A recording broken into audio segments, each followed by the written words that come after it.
Auckland Zoo is home to more than 1,400 animals, with over 135 different species. We follow a dedicated team inside the zoo and out into the wilds of New Zealand. This time on Wild Heroes, a surprise in the Coromandel Ranges. Most clutches have 2 eggs. That will make our day, right? What? Meet the devils with a bark, almost worse than their bite. Yes, my new favourite animal. And the elephant team face their biggest challenge yet. It's by far and away the most difficult decision that we've had to make.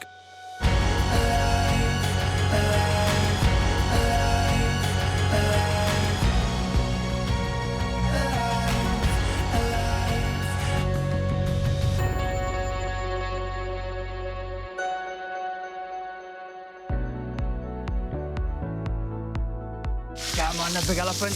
Good girl, Burma! Elephants have been a star attraction at Auckland Zoo for nearly a century. Oh, yes, you. All the way in the pool, you. The first elephant arrived around about 1923. A lot of our visitors that come in are just in total awe of these guys. That's a good girl. Good girl, Burma. The zoo cares for 2 Asian elephants, 40-year-old Burma and a much younger 15-year-old Angelie. Don't you break it! Don't break it! I first met Angelie in Sri Lanka when she was at the Pinawala Elephant Orphanage. Andrew spent 6 months living out in Sri Lanka, building that relationship with her before she moved across. Gaboo! Oh! And just watching that relationship grow and indeed flourish over the last 5-6 years has been incredible to see. Oh, what is it? What is it, little boo? Gaboo, go! Gaboo, go! Get that one, little boo! Get him back! So we're really proud of our program here at the zoo. It's about developing them, developing their social skills. The reality is elephants are an endangered species. Good girl, Burma. Burma's been here for over 30 years, and there aren't many people in Auckland that haven't in some way connected with her over the years, and in many ways she's been part of people's growing up here in the city. OK, Burma, turn. All the way. That's a good girl. All the way, Burma, turn. Good girl. Is that nice and warm? Elephants thrive as a herd, but the zoo's plans to build a small herd around Angelie and Burma have not been successful. Auckland Zoo has made the incredibly difficult decision to send both the elephants to new homes. We've really got to get these guys into an environment where they can be in a dynamic group of elephants, where they all play a role, where they be in that multi-generation herd. After 2 years of planning, new homes have been found for the elephants. Angelie is going to Taronga Western Plains Zoo in New South Wales and Burma to Australia Zoo. The decision to discontinue the elephant program here is by far and away the most difficult decision that I've ever been involved in as director here. Another critical reason for this decision is that Angelie is ready to breed. Female elephants who don't reproduce can develop health issues that can impact their well-being. We've got to put them first. We've got that obligation, both morally and ethically, to really preserve the chance for Angelie to have a calf of her own. OK, Burma, pick it up, boo. Have a big scratch, lovely. Number 2 in the most difficult decisions we've had to make was the decision to send them to different homes. With Burma, it's about finding the right home for her in her later years, and ideally a nice warm climate where she can live out the rest of her life happily. The team's plan is for Angelie to leave first. Burma will travel to her new home shortly after. It has been a mammoth task to get to this point where we found them a home, where we've got them to the point that they're ready to now leave us. Moving zoo animals around is challenging at the best of times. Moving elephants is probably one of the most challenging things you can do. The team have regular training sessions, so when ready, the elephants will be comfortable to enter the specially designed units that will be transporting them overseas. So we've got to have the crane contingencies in place. We've got to have a backup crane driver. We've got to address breakdowns that could happen. And that's not even taking into account the animal issues. None of us are really sure exactly how that'll go.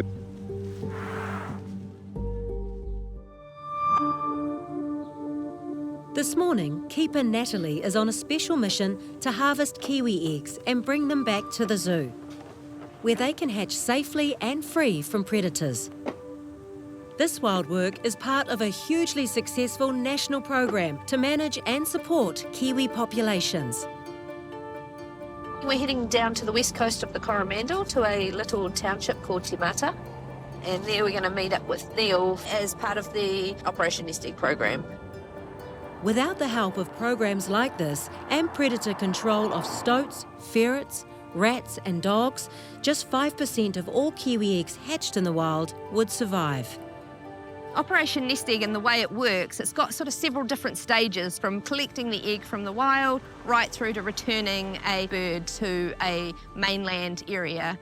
And along the way, there's so many different groups of people involved, and each group has such a critical role in the process. Morning. Hey Neil, how are you? Good, thanks, good. That's good.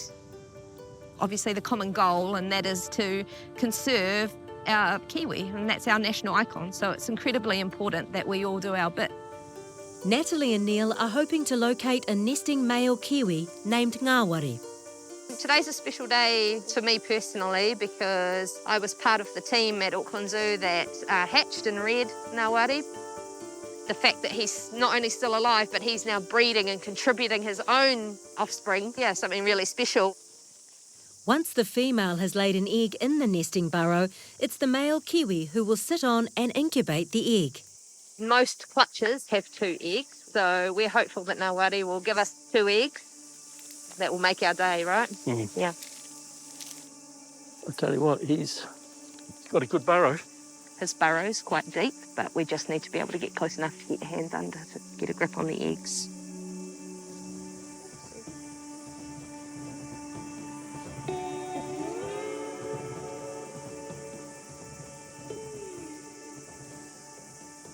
Hopefully there's a second one, so we just go back to check. I don't think so. Just the one? Yep. So it seems like there's just the one today, so that's not uncommon as well. Like ideally we'd look for 2, but we'll take what we can get. So Neil's just going to pull Ngāwari out because we'll take this opportunity just to do a health check on him. I'll just double check the burrow. So we can just do a bit of a check. So we're just wanting to make sure that the bill's nice and clean and clear. You can see his beautiful long whiskers that he's got. They're just absolutely stunning. Hey, beautiful face. What? Check. Okay. So it sounds like, we'll just wait to confirm, but Neil has found what was a second egg and is actually hatched. So we're pulling a chick out of the burrow. Wow, so that's a pretty fresh hatch because he hasn't dried out properly. So this chick's probably hatched in the last 24 hours would be my estimate. I've got a bottle of bubbles in the fridge. You were such a good dad, aren't you? Clever boy. To be completely honest, I don't enjoy coming and pulling eggs and chicks from under males, but you do have to remind yourself this bird here that I'm holding wouldn't be here if he wasn't pulled as an egg, so the likelihood of him being here would be very slim. Oh, you were a clever dad. Cool, so we'll get him back to bed because he's had a big morning. Okay, we'll sort this chick out. He's still very wet, so he's a very fresh hatch. Hatching in kiwis can take up to 5 days. It's a really long process and really exhausting, so he'll be really knackered right now. I'm going to get him wrapped up just because he's wet still. I don't want him getting chill. So we did our first Kiwi listening survey 15 years ago. On the very first one, our population was estimated to be 28 birds. We now have an estimated population of 250. As that population increases in these areas, those birds are moving out. So it's not only Te Mata that's going to be the big winner here. The whole Coromandel Peninsula is going to benefit from this. This young kiwi hatchling and egg are on their way to the zoo for stage 1 of their vital care. Their chances of survival have just increased enormously, but there's still a long way to go.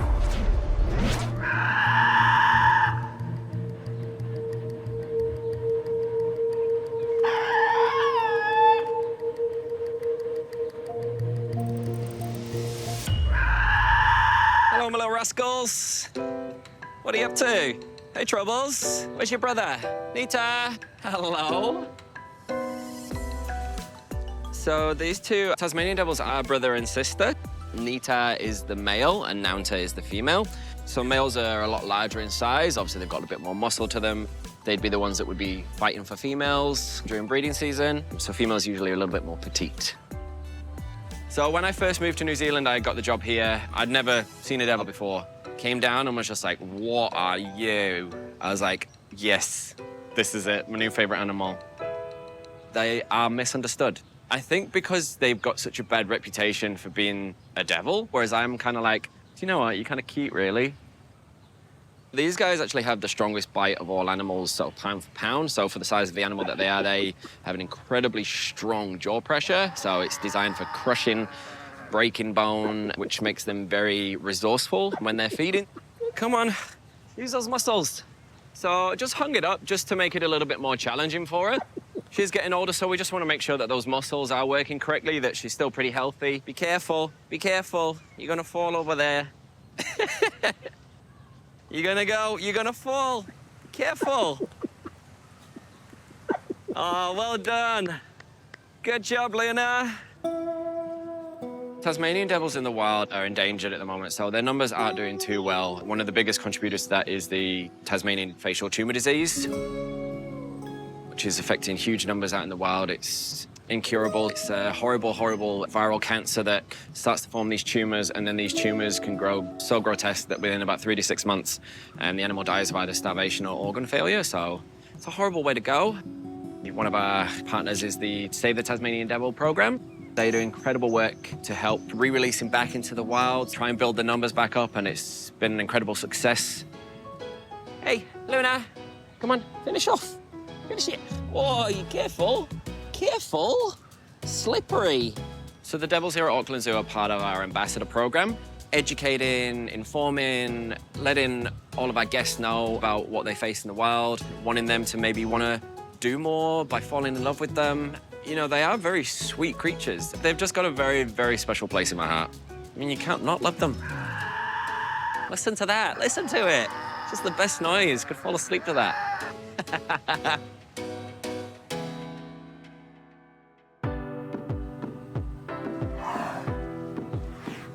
Back at the elephant habitat, plans are underway for much-loved elephants Angelie and Burma to be moved to new homes in Australia. There's a good girl, all the way. Brada. The team are meticulously working to ensure the move is smooth and safe. So crate training has been a really important part of the process of preparing these guys for their move. Nice job. The team plays a really important part. Where we position ourselves, having someone at the front calling them in, and then also one of their keepers on their rear rubbing their bums just to say, look, there's nothing behind you, I'm here. And it really provides that kind of reassurance that they need that everything's going to be okay. There's a good girl. Yeah. No matter what, whenever you're moving any animal, there's always an element of stress. And if we can prepare them, we've got a really good chance of minimising that and making it as easy as possible for them. Hi. What's your bum? Burma, who hasn't, gone anywhere in 30-odd years since she's been here, it is a new experience. And so she really has to acknowledge that the sides aren't going to close in on her. And so that's a process in itself. That's a good girl. There's been the odd time that she's got herself into a little bit of a fright, but in a lot of ways you want that to happen because then she can get over that. Come on in. For some of the elephant team, caring for Burma and Anjalee at the zoo has spanned years. So it's been incredibly challenging for them emotionally, physically, and logistically to make this all happen. They are going to move soon. For all the team, it's been pretty tough and a little bit upsetting. Not that we really show that to the elephants because they're trying to be big, tough and brave. Yeah, it's definitely becoming more of a reality.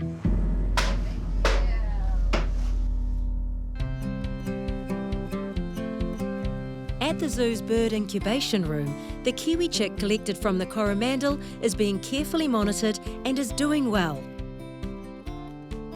While its sibling is now working hard to hatch, and it's an exhausting process.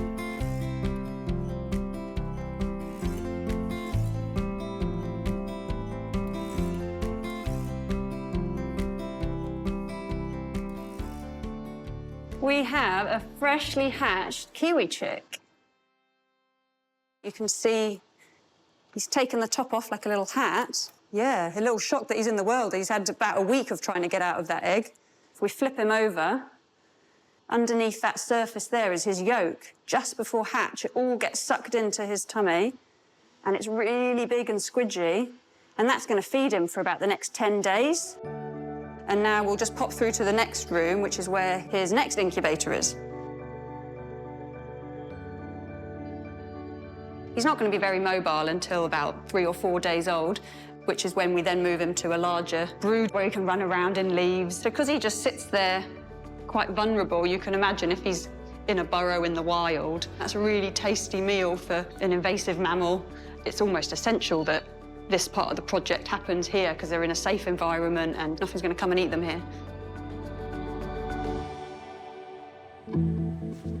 After months of meticulous planning, the first of the zoo's Asian elephants to be departing for a new home is Angelie. She leaves tonight. Incredible amount of work from the team who have continually gone above and beyond at every stage, coming in literally all hours of the day and night, get them used to the travelling crates that they're going to be in. There's certainly a lot of complexities involved for all areas of the zoo, from the vet team through the elephant team, through the operations team, the project team, the visitor services team. If Angelie isn't that keen to go into the crate or gets distressed, then they have to work through that process. Angelie's going to call the shots on that one. Everyone will be wearing a bit of the stress as it comes to their part of the program, really. We'll have to wait and see what she does. The zoo team have done everything to prepare for the move, but now it's all up to Angelie.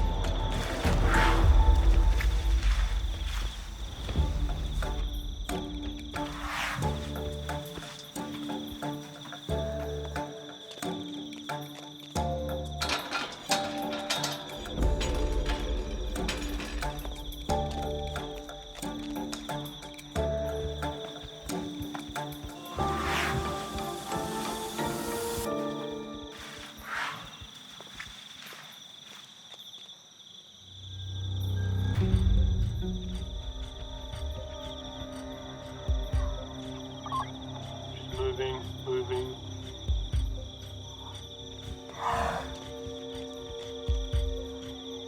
He's closing the gate.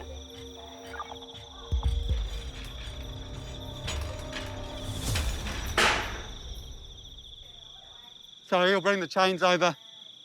Ready when you are, Andrew? Are you happy for us to bring the chains above now? Yep. Now you are? Everyone else? Good. Yep. Good to go.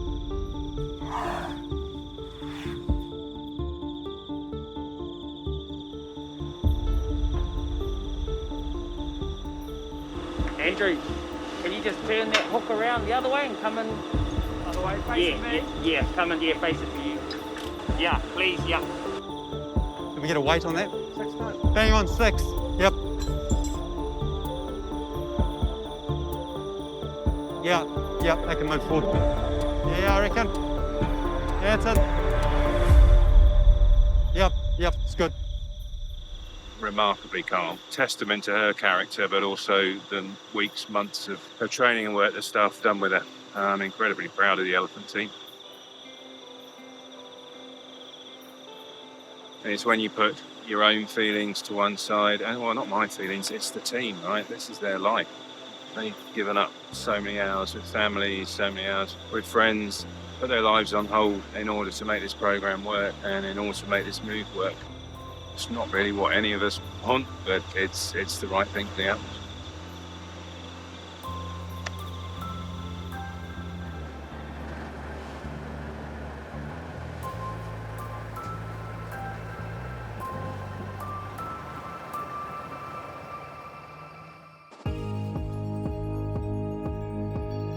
The 2 Kiwi chicks from the Coromandel are now ready to be released to a predator-free island, but first they will have their final health checks. Whoa. Ready for release? So this is the second one. Yes. So this guy's eating really well and Yeah, and has past its hatch weight. Okay, so he's definitely, he's good to go. Good to go if you give If him we're the tick of happy. approval. This is just still, for me, so amazing. Look at Kiwi. I'm happy with that. Let's give the microchip. Okay. So that's his ID, or hers. I'll just check that the chip is working and It's it's in. A2. Awesome. You've graduated. It's great to see these guys come through and do so well and get ready to go out. Now we're going to catch a ferry across to Rotorua Island, which was one of the predator-free islands in the Hauraki Gulf.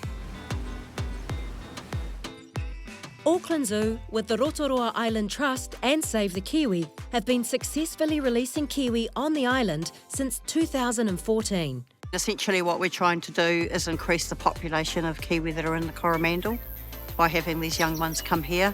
We look after them till they're about 1,200 grams, which is when they're supposed to be stoke-proof, and then they either go back to the Coromandel or to Motutapu Island. And I'm really hopeful that this time next year we'll be recapturing them, ready to go back to the Coromandel and to continue that breeding, and yeah, hopefully we'll have many generations.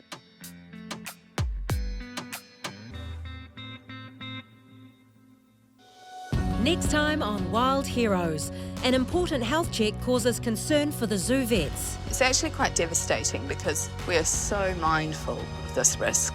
The elephant team gets shocking news. To get an email out of the blue like we did, it's rather pulled the rug out from under our feet. And we find out how the locals help to feed the zoo. Rain, hail, or shine, we will go out. That went well.